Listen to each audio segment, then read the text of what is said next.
Hi, I'm Jesus Professor, Dr. Courtney, and in this episode of Prophecy 101, we're encouraging you to eat the horses first. The main benefit of farm animals in starving times is they can turn things that you cannot eat into things that you can eat.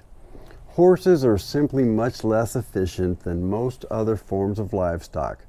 Now, some people, like the Amish, have the skills, experience, equipment, and the right horses to be used as draft animals.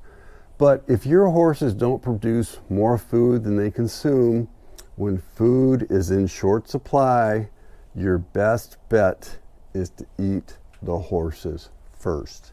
And let's not kid ourselves. Let's not pretend that the odds of seeing that kind of starving time are zero. The odds are not zero. I've spent much of my adult life in farming communities, and the vast majority of horses I see are little more than very expensive pets, which consume a lot of food and effort, and yet produce very little beyond some recreation and perhaps some emotional support. Feeding people, especially people you have a responsibility toward, is a higher priority than feeding pets, especially pets that are huge and expensive to feed and offer very little in return. In the time of the prophet Elijah, God sent a famine on Israel, since Israel had mixed in worship of false gods, Asherah and Baal, with the worship of Yahweh, the one true God. King Ahab had also allowed his wife Jezebel to kill the prophets of Yahweh while supporting worship of the false gods. After over 3 years of famine, the people were starving, but in his sin, Ahab had not yet killed any of his horses, and he was so focused on finding grass to keep his horses alive rather than feeding and caring for the people under his rulership. The account of this is in 1 Kings chapter 18. God sent rain, and the famine finally ended only after Yahweh turned people's hearts back toward him, and they repented of worshiping false gods, and they killed the prophets of Baal.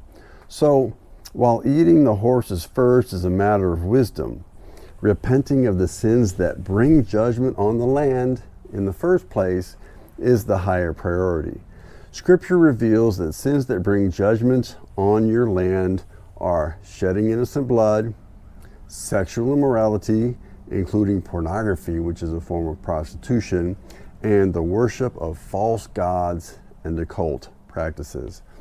But until God ends the famine, it's a much better use of limited land and labor to produce food that people can consume directly. Land that you lack the labor to produce food crops on directly can be left as pasture, but swine, chicken, goats, sheep, and cattle are much more efficient at turning grass into food for humans than those horses.